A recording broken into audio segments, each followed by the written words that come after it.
कर्म के भेद को हमें समझना चाहिए और कर्म का भेद ही हमें इस दुनिया से समस्याओं से मुक्त रख सकता है। और जो व्यक्ति यह सोचता है कि बुरा कर्म करने के बाद में कुछ नहीं होता, या फिर छोटी मोटी चोरियां, मतलब एक अलग तरीक़ा की चोरी नहीं, किसी घर में डाका वगैरह नहीं, जैसे किसी का 10 रुपया है, किसी का 20 रुपया है, नहीं दिया और कोई देता है तो उसका चक्कर कटवाता है। तो ऐसे बहुत से लोग होते हैं परिवार में, या फिर हमारे बच्चे कहीं से कभी कोई पैसा ज़्यादा दे देता है गलती से दुकानदार, तो वहाँ भी हम ये छोटी मोटी चोरियाँ मानी जाती हैं।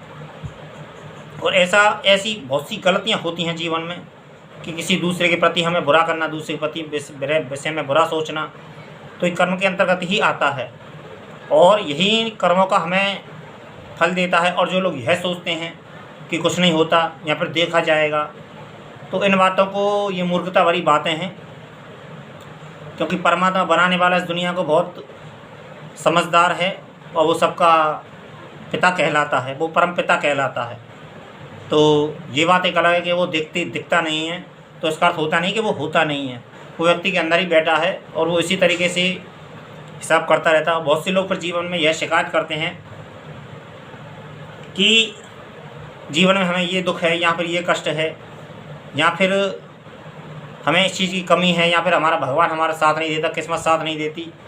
तो इन चीज़ों को, ये सब बेकार की बातें हैं, क्योंकि जो ईश्वर के निकट रहता है और जो सच्चे मन से कर्म करता है, तो तरक्की और समस्याएं उस व्यक्ति से बहुत कोसों कोस दूर रहती हैं, कोसों कोस दूर रहती हैं। जो व्यक्ति सच्चा कर्म करता है और ईश्वर का भजन करता है, उनकी सारी समस्याएं दूर रहती हैं।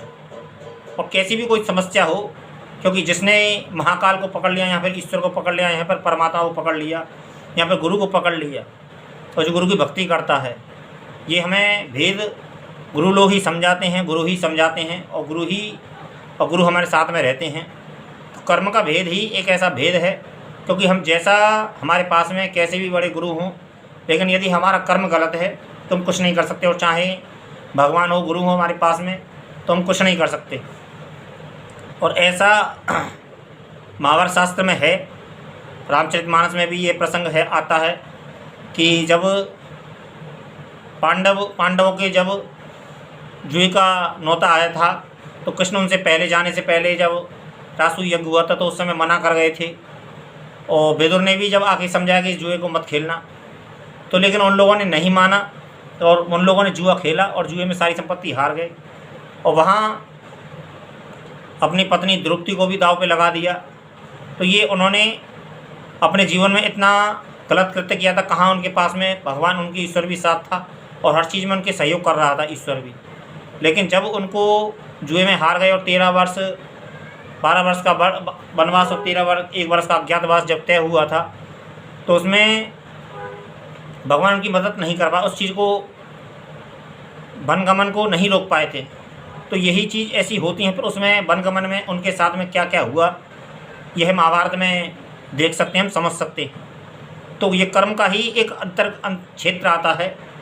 और ऐसे ही रामचरितमानस में जब उस श्रवण कुमार को जब तीर लग गया था राजा दशरथ जी का, तो एक तो वो चीज़ तो उन्होंने शाप दिया था कि तुम भी पुत्र वियोग में ही मरोगे।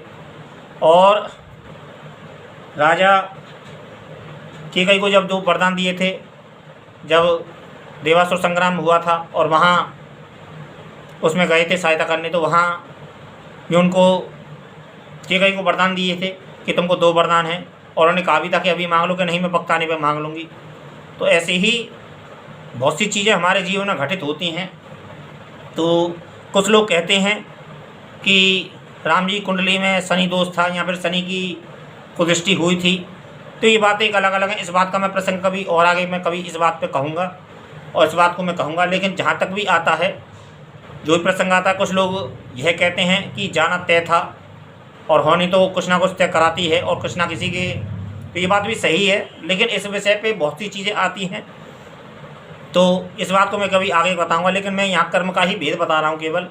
तो कर्म को करते समय बहुत सावधानी बरतें, क्योंकि कर्म ही एक ऐसी कुल्हाड़ी है इंसान के पास में कि कर्म के बिना गति नहीं, और ईश्वर को जितनी जल्दी इंसान पकड़ ले तो ज़्यादा बेहतर है, क्योंकि इस भवसागर से या फिर माया के लोक से यदि तुम पार पा सकते हो और इस माया लोक से या फिर भवसागर से तुम्हें जीतना है तो हमें ईश्वर को समर्पित होना चाहिए, ईश्वर को समर्पण करना चाहिए और ईश्वर के प्रति हमें जागृत होना चाहिए और ईश्वर को हमें पकड़ के रखना चाहिए और उसको हमें कभी नहीं छोड़ना चाहिए। और रही बात त्याग करने की, तो त्याग करने की दुनिया में कोई आवश्यकता नहीं है और त्याग करने की कोई आवश्यकता नहीं है, क्योंकि मुझे ना तो हमारे गुरु लोगों ने हमें समझाया है, क्योंकि बहुत हमारे बड़े बड़े हम संत महात्माओं के सत्संग करते हैं, उनके पास में भी बैठते हैं, तो हमें नहीं लगता कि उन्होंने हमें कहीं भी ऐसी एक भी केंद्र बिंदु बताया हो कि तुम त्याग करो। और उन्होंने तो जहाँ यही कहा है कि जहाँ हो ईश्वर वहीं है और तुम्हें वहीं मिल जाएगा। केवल एक दृष्टि की ज़रूरत और समझने की आवश्यकता होती है। जय गुरुदेव, जय गुरुदेव।